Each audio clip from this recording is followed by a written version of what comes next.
whoa. It was a lot to take in. I'm talking, they went from city to city, around the world. He flew him through people on the beach. It was a lot going on. It was a lot going on. The Viltrumites could care less about collateral damage. It's just ruthless aggression when a Viltrumite shows up to fight. Whole team got the glow. You can see it in the stride. Got me feeling brand new. Feeling brand new. Feeling brand new. Feeling brand new. Got me feeling brand new. Feeling brand new. Feeling brand new. Feeling brand new. Yeah. What up, YouTube? It's your boy JusRzd, and today we are reviewing a dope show. Super dope show. If you're not tapped in, I don't know what you're doing with your life. We're talking Invincible Season 3. Invincible, not gonna hold you. When I first saw Season 1, it took me a couple tries to get into it. I kept falling asleep on the first episode because I kept trying to watch it while I was sleepy and while I was tired. And it just wasn't working out for your boy. I kept waking up at the same part. Spoiler alert, if you haven't seen Invincible. I kept waking up at the part where Omni-Man fights the Guardians of the Globe. And I didn't understand what was happening because I kept waking up there, but I missed all the story beats before that. So it was like I would make it like halfway through the episode, then I'd wake up right at the end where they're fighting. And I'm just like, wait, what? I'm missing something. So it took me like 2 or 3 times to actually get tapped in. But after I finally sat down and watched it all the way through, I was like, this is interesting. I was interested in watching Invincible off top because Robert Kirkman, the guy who did Walking Dead, the comics and the show, is the one who did Invincible comics and is doing the Invincible show. So if you notice, a lot of characters from the Walking Dead TV show are actually doing voiceover work in Invincible. So I always thought that was super dope. Always looking out for your team, always looking out for your people. So I always thought that was cool. Season 2 caught a whole lot of slack because of the way they decided to drop it. You had 4 episodes, then they took like a 4-week break, and then they dropped 4 more episodes. It was super weird. But the first 2 seasons were only 8 episodes. The third season follows in that suit where it's only 8 episodes.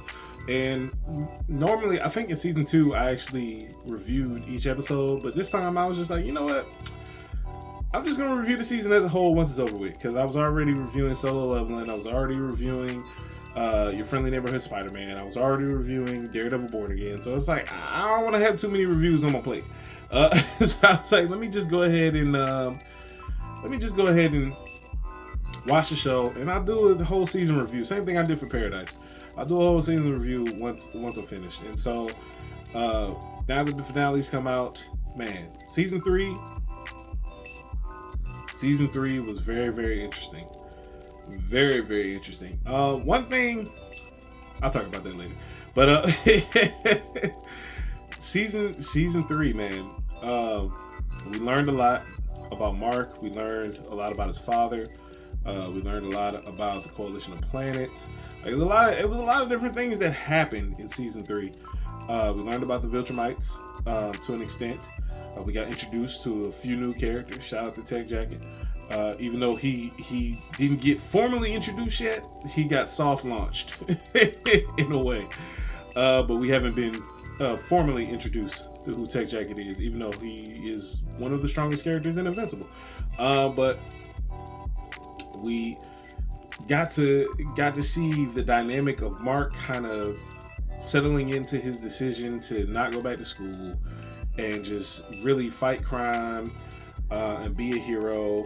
Him and Cecil started beefing, and they started really butting heads, and Cecil let Mark know straight up, like, look, brother, we can either be the person who saves the world, or we can be the person who follows the rules, but we can't do both. And so it was kind of I know I said it wrong, but it was pretty much along those lines. And we can either be the person who saves the world, or we can be the good guy. But either way, we got to figure it out. And we got to see a little bit of Cecil's background and how he became who he is, and the head of the GDA. And it was kind of dope seeing the backstories and getting that information. but it did kind of make the first half of the season a little dry. But it was interesting. We got to see Doc Seismic again, and we got to see him try to take over the world yet again. And this time he actually captured all the heroes that were available and around at the time, and that's where we found out that Cecil had rehabilitated one of the former villains. Well, two of the former villains actually. I can't remember Buddy's name. It's Dark something. I forgot what the rest of his name was. But he's pretty much like the Batman-esque character in Invincible. His predecessor was unfortunately unalived by Omni-Man in season 1 when he attacked the Guardians of the Globe, and the new version attacked Mark when he went to his city, and so Mark arrested him, and this is the first time he's seeing him again, and now he's on the hero side because he's been rehabilitated. And for whatever reason, Mark has an issue with that.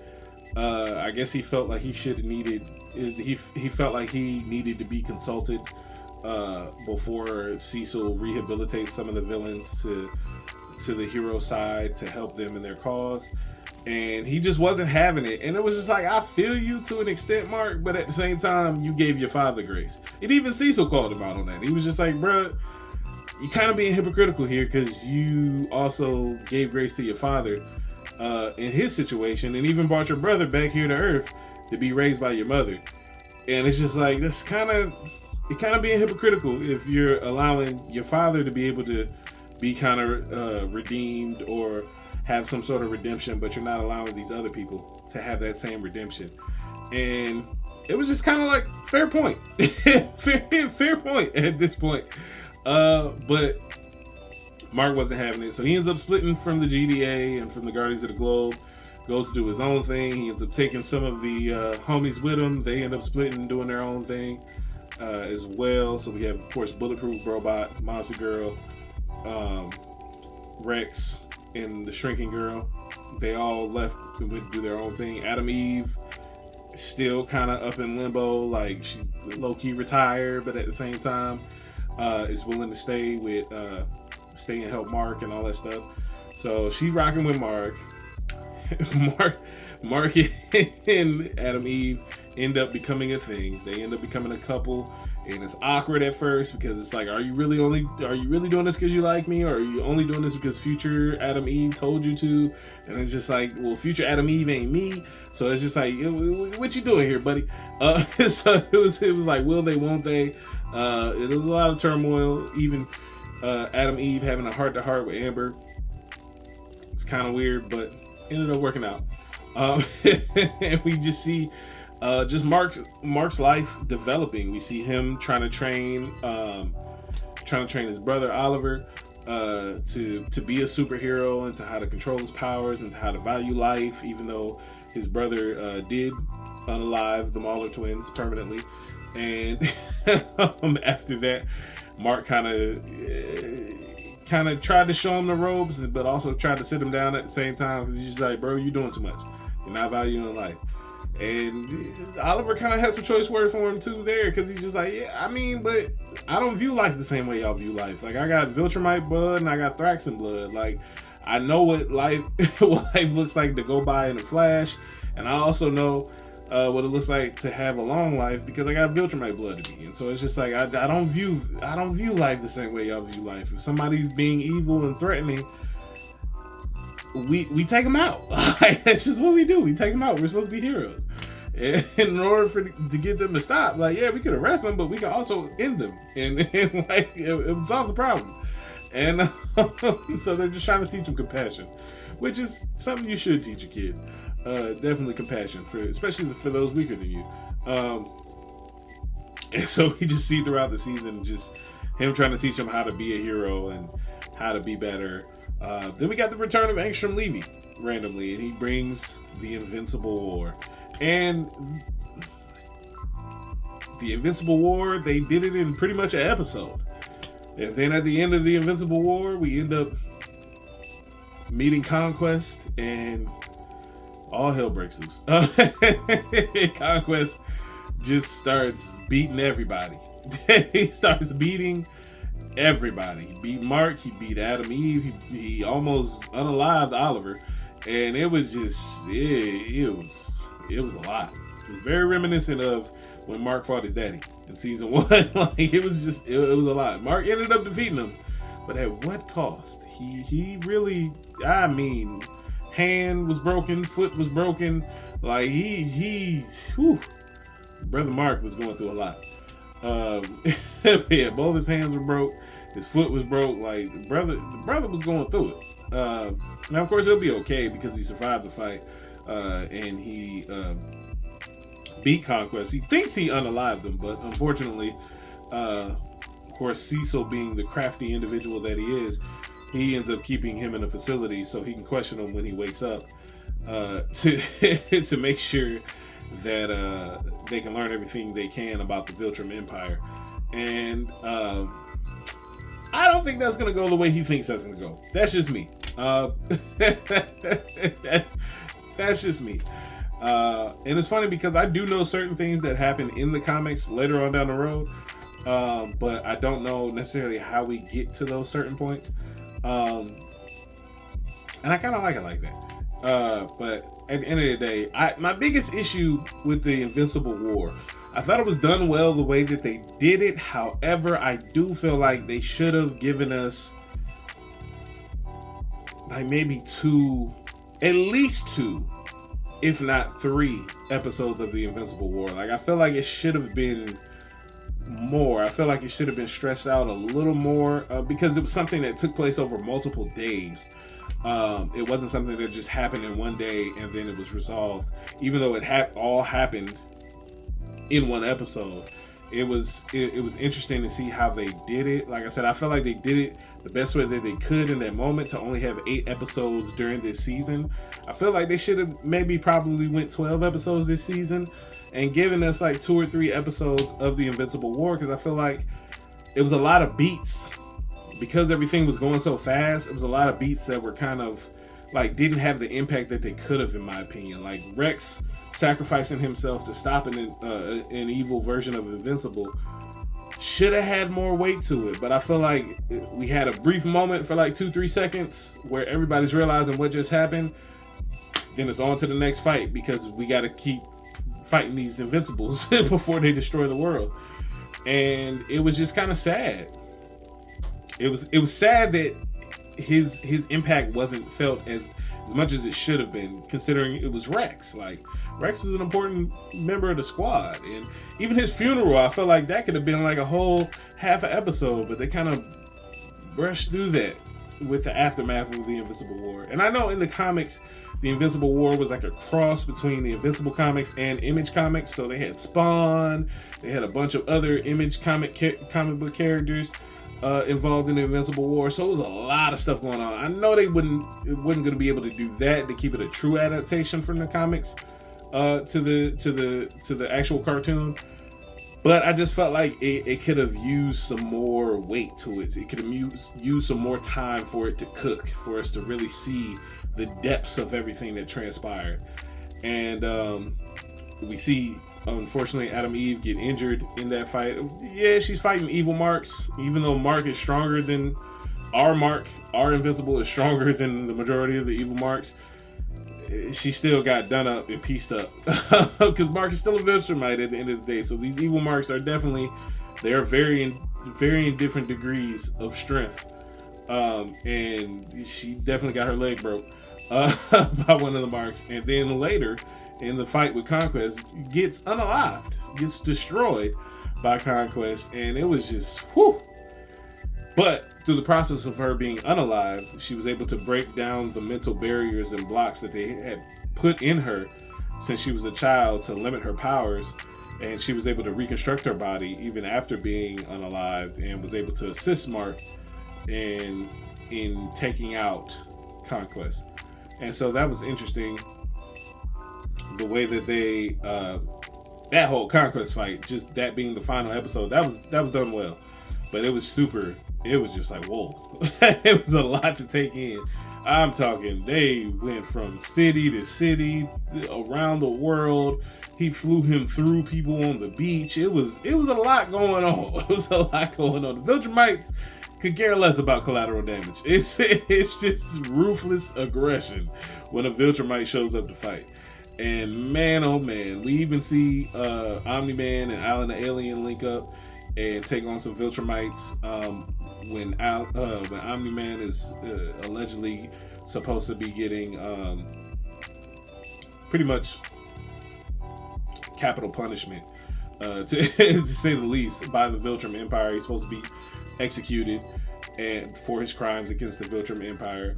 And Alan Alien ends up saving him and ends up rescuing not only him but also Battle Beast, and they go ham on the Viltrum on the Viltrumites that came there to try to stop them and try to execute Omni-Man. And the way they escaped was actually pretty interesting. And they end up of course on their way back to either the Coalition of Planets or Earth. I don't remember exactly what location they said that they were going to, but they end up leaving and surviving Omni-Man's execution by teaming up. And I thought that little touch and nugget was dope, of just how they banded together in that moment. And during the Invincible War, like I said, we get Tech Jacket soft launched because they never say who he is. They just show him defeating Mustache Mark, which is an evil variant of Mark or Invincible that Angstrom Levy brought from another world in the Invincible War, and he ends up defeating him in Earth's upper atmosphere. And it almost looks like they were in space when he defeated him, and then he realized what was going on and then flew back to Earth. We also got to see a wide gambit of different heroes in the Invincible universe and the main Invincibles universe, and just to see some of them band together and successfully take out one of the evil marks or some of the evil marks. We saw Powerplex take out one of the evil marks, and we, like I said, we saw Tech Jacket do that as well. But a lot of them were struggling against Viltrumites and marks. Like even the Guardians of the Globe got pieced up by a mark. Now, the Batman-esque character, he ended up trapping that mark, that evil mark, in the Shadow Dimension, but he also ended up trapped in the Shadow Dimension with him. So we don't know what's going to be his fate at the end of the day. But Season 3, man, even with the whole Powerplex storyline, which was super sad, super tragic, and kind of gaslighty, because he blamed Invincible for him losing his whole family. Now, granted, him losing his sister and his niece, I'll get it to you. Even though it wasn't Invincible's fault, it was definitely Omni-Man's fault, because Omni-Man was beating the brakes off of Invincible up and throughout Chicago and the surrounding areas. But that wasn't necessarily Invincible's fault. He tried to save him and it didn't work, unfortunately. He tried to catch the building while also holding on to the lady, and everybody ended up dying. And it was unfortunate, but it happened. But like I said, it wasn't necessarily his fault. So he blamed Invincible for that, and then he put together a plan with the help of his wife to try to trap Invincible and take him on a 1v1 and make him suffer and possibly unalive him. And through the process of that, he used his family as hostages to, which he didn't have to do because Invincible was going to come see about him anyway, even though he didn't know that. But he used his wife and his child as fake hostages to lure Invincible out, and then he overloads his powers to try to take out Invincible and ends up frying his family in the process, and then blames Invincible for it. Like, fam, nobody told you to do that. Nobody told you to do that. You chose to do that. So Powerplex was super gaslighting. But it was interesting to see what he was crying about. Because, man, it was just like, why would you do that? But that's what he chose to do. And it was unfortunate. And so to see everything play out the way that it did for his character specifically, we also get a chance to see Duplicate's brother and see him, because he's not a hero. He took on a life of crime for the different syndicates in the city, and he's now a hitman. And we see him try to do a prison break after he got caught, and he still ends up being put back in jail by Adam, Eve, and Invincible. And then we also see Adam, Eve, and Invincible start the Invincible Incorporated, where they're pretty much hired hero security for the most part. And so we see that that's going to probably play a part in their future together. So that was super dope and interesting. We also saw their relationship progress, and then wanting to move in with each other and get their own spot. Then they're realizing that they're moving a little bit too fast and kind of need to chill out. They didn't break up or anything like that, but they just kind of took a step back and like, all right, maybe we don't need to move out into our own spot. Maybe we just need to chill and get to know each other more and just enjoy this. And so I thought that was dope. This season, I'm not gonna lie, with the stories that they told, I would definitely give this season probably a 9 out of 10. I'd give it definitely like a 9 out of 10. They teased some more storylines and plot lines at the end of the episode, at the end of the season finale, of some more calamities that may be on the way. The little alien facesucker things, they returned and gathering an army in the sewer. There was another person that looks like he was in the underground demon realm or whatever, lobbying for a new threat as well. And so it was just interesting to see what they're teasing and where they're going to go with it. I just wish that, like I said, that they would up the episode count to maybe 12, so that way they could spend more time on certain arcs and certain stories, because certain stories need more time to breathe before you move on to the next thing. Like, I know at the end of the Invisible War, Conquest does come, so that does happen right in succession, but the Invisible War took a while in the comics. It wasn't something that just happened and then was over. You know what I mean? Like, it was a good little bit. Like, it happened, this whole war happened over days. And we see the evil Invincibles kind of turn on Ancient Levy. He sends them through portals to a barren wasteland. And we also see him make a great escape from our Invincible, because our Invincible was about to tear him to shreds. It was about to unalive him, because he had finally. This whole season was about him wrestling with his own morality, as far as Invincible, wrestling with his own morality, as far as should he value people's life to the point of allowing these evil, treacherous villains to live, to see another day, or just by carrying out justice and punishment with his own hands and ending their life. And we see by the end of the season, he kind of makes a decision like, look, I'm not going to allow anybody else to terrorize this planet or my family. I'm going to go all out. Because of what happened with the Invincible War, because of what happened with Powerplex, and because of what happened with Conquest. He's just like, I can't hold back anymore. Like, if these people are going to come for me and my family and my planet, I gotta end you. I gotta end you. So I definitely give it a 9.5. I thought it was a really no, what did I say? A 9 out of 10? Yeah, I give it a 9 out of 10. That was a really well done season. The story beats were dope. I'm excited to see where they go with it. I hope we get more Tech Jacket. I hope we get more Tech Jacket. Hope we get to see his backstory. I'm enjoying the growth of Invincible.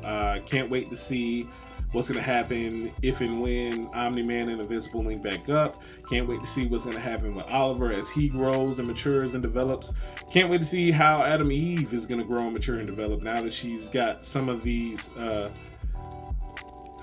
blocks that they put in her head as a child out of the way. I wonder how she's gonna